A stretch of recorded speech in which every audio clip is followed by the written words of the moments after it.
everyone, and welcome to this week's video. If, as you guys can see, is going to be a pile of possibilities, so not that much a TBR.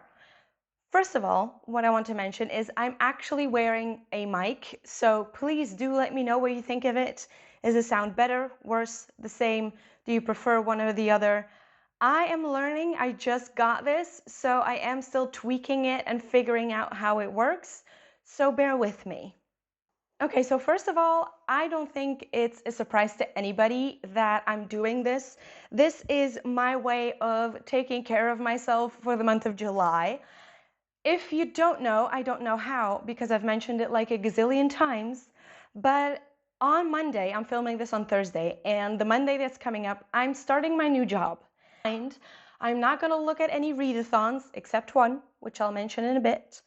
But I don't want to look at like the yearly prompts, the things. I don't have the brain space, or I don't think I will have the brain space. So I'm kind of protecting myself in a way. So I decided for this month, I'm not gonna pay any attention to the yearly readathons that I decided on any readathon except one, which I will mention in just a little bit. But that is not what is going to happen. Secondly, the read-alongs are still happening. I'm obviously still doing the read-along for Throne of Glass, for the Heroes of Olympus. Those are still happening. They're not in this pile of possibilities because they're not a possibility. They're a quote-unquote requirement for the upcoming month. So those are not going to be mentioned. They're happening. So let's get into the pile of possibilities that I actually have. First of all, there is one that I want to join and I want to mention first, which is Wolfsong by TJ Klune. Now, if you don't know, well, I think you would, TJ Klune has become one of my favorite authors and also kind of an auto-buy / auto-read. And one of the main reasons why I want to start the Green Creek series is because Olivia is actually hosting a Green Creek read-along. That is a mouthful. Yes, it's because I love TJ Klune and because I want to get to this series, of course. But the main reason why I feel like this is such a perfect, amazing, full circle moment is because Olivia actually gifted me this copy for my birthday last year. Wow, okay. That makes me feel like this is the perfect time to actually start reading this. I'm even thinking of like putting in a little post-it note in the front that says that I got gifted this for Olivia and I'm reading this because of her, because it just feels like such synergy and a beautiful full circle moment. So very excited to get this started with Olivia. Obviously, her announcement for the read-along will be in the description down below. Any channel, any read-along or readathon that I mention, you will find in the description down below. Now, as for the other books that I have planned, I think a lot of these you will recognize from my book haul when I went to Antwerp a couple of weeks ago, even maybe a few months ago. Time is fluid in this state of my life because everything just went off the rails with deciding to change jobs. So just bear with me. Now, the first two books that I want to mention, I'm pretty sure is going to be an either-or situation because they're both humongous chunkers of books, and also the first book in a series, which is Direbound by Sable Sorensen and Shield of Sparrows by Devney Perry. Now, this book was just everywhere. And from what I understood, it was Fourth Wing with wolves. Now, my relationship with Fourth Wing was very interesting. I did not enjoy my first read-through of Fourth Wing. I actually had to battle my way through multiple times until I joined in on a read-along and was able to read it with other people, and that brought the fun into it.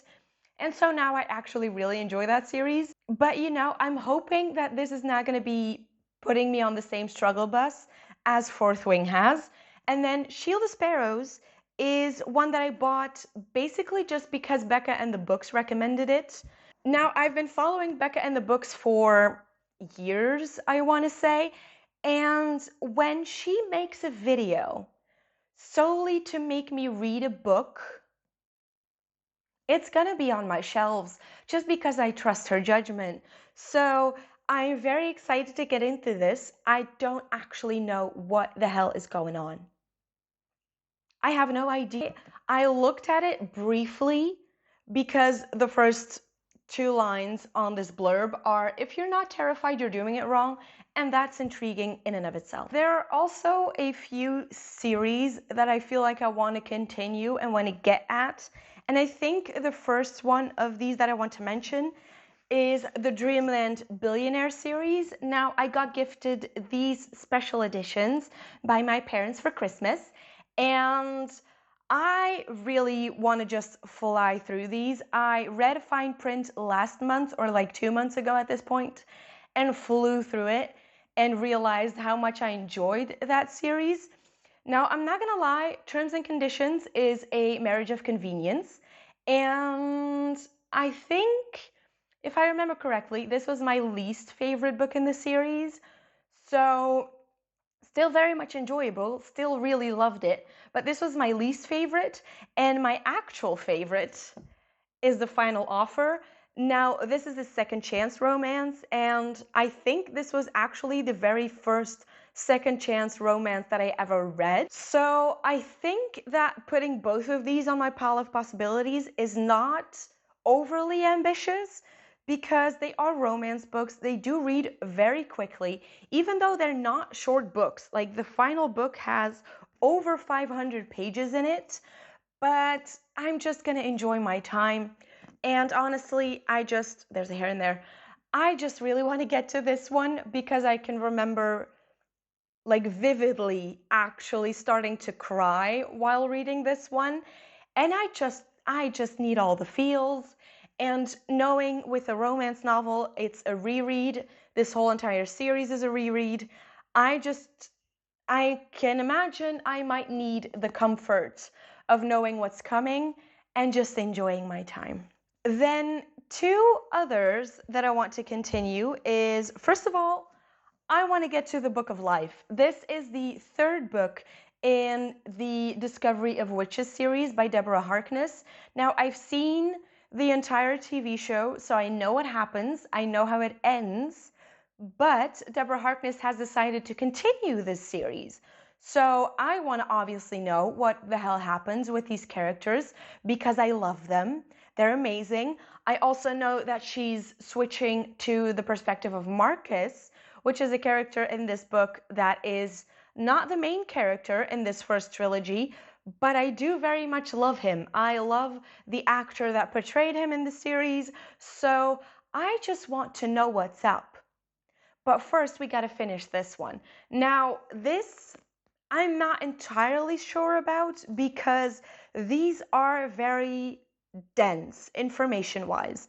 Like the second book in this novel was basically an entire English history class. So I'm also thinking, because this is a final book, this might turn into a biology, chemistry, like, you know, graduate class. So I don't know how much of this my brain will be able to handle. But this is the final book in the trilogy, not the final book in the series, the final book in the original trilogy. So I'm actually really curious to see how it compares to the series. And finishing this will give me an excuse to actually watch the entire series again. The next one is not exactly a series, but kind of a universe. I want to finish out the Grishaverse. So for that, I need to actually read for the first time the King of Scars duology. And now having read the Six of Crows duology again, rereading that, and having my heart broken by that final book, if you know, you know, I sort of really want to get into this because while I was reading Crooked Kingdom, I was actually getting little hints that I had forgotten about what might possibly happen in this duology, and now I'm very intrigued. And because I've never read this, I don't know what happens. I know this focuses on King Nikolai, so I just want to figure out what the hell happens. I want to get back to Ravka. I want to get like back into the political side of things and figure out what the hell happens. I am hoping that we might revisit some of the characters from Six of Crows. I'm very aware that might not happen. I know that the possibility is very high, but I just want it. And I've also been informed, because I love this universe, that there's actually a novella coming out from Lee Bardugo in the Six of Crows, like in the Grishaverse world. So I do need to get on it and finish this duology so I can hopefully get into that novella and figure out what the hell happens. I have no idea what that novella is going to be about, but I just want to live in this world just a little bit longer because I did very much enjoy it. I am going to be honest, the original trilogy, the Shadow and Bone trilogy, which the TV show, if you've seen the TV show, I think for me personally, don't come at me, I feel like even in the show and in the books, I feel like the Six of Crows duology spoke to me a lot more than the Shadow and Bone trilogy. I also thought that in this show, the Six of Crows or the Crows were the stronger characters. Don't get me wrong. I loved the casting and I loved all of it. Ben Barnes, perfect casting. But the Crows were perfect. I need Netflix or Amazon or whoever I need them to pick it up again. I need them to make, hopefully with the same characters, the same actors. I need it. Now, the final two on this list are a little bit interesting, and they do sort of relate to each other. Stick with me. It's Heated Rivalry, which is the second book in the Game Changer series by Rachel Reed, also what the now phenomenon Heated Rivalry show is based on, and The Deal by Elle Kennedy, which now has the Off Campus series that is based on it. Obviously, you can see the correlation here, but what I think is important to note on this one, and I think I mentioned it in a wrap up or some sort of video, what I think makes the difference in this experience from both of these series is I watched Heated Rivalry first, I watched the show first, and then read Game Changers, which is the first book in this series. And there we follow Kip and Scott's story, which in the series we got one episode. And then afterwards, they focused on Ilya and Shane for the rest of it.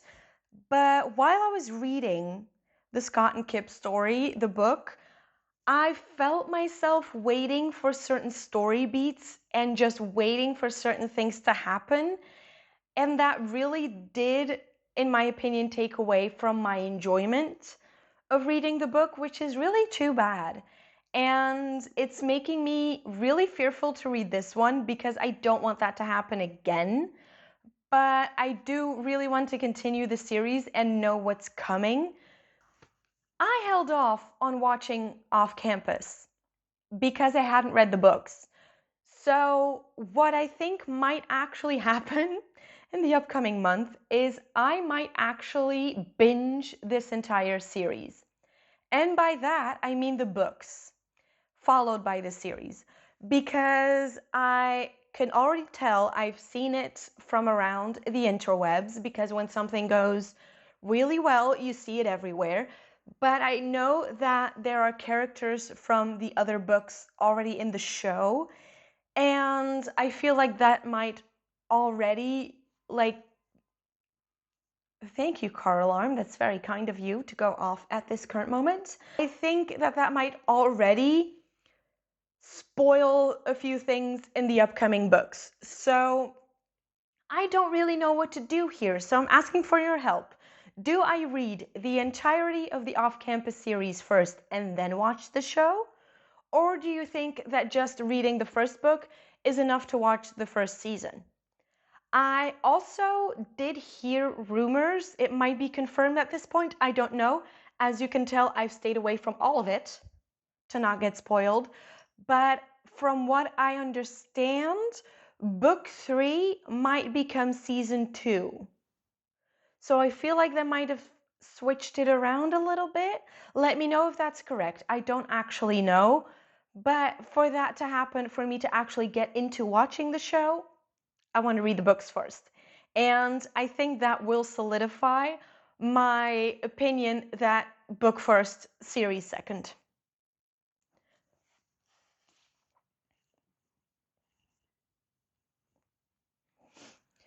Okay, now I did throw out the little tidbit that I am joining one readathon that is happening or starting in the month of July, and that is the 72-day readathon that Donna over at Donna Marie Reads is hosting.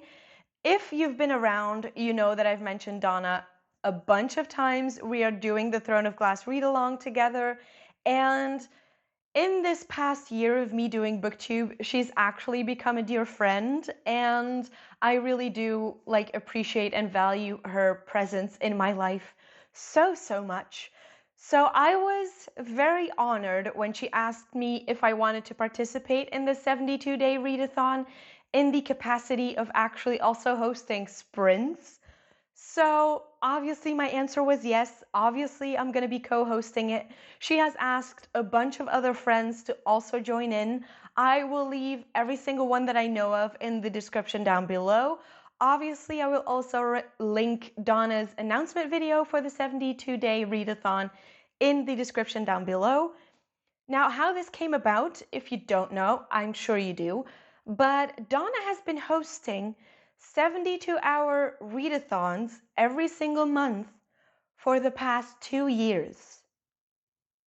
I don't know if you know how big of a deal that is, but that is huge, because that means every single month for the past 2 years, which is 24 times, she has put out a bingo board.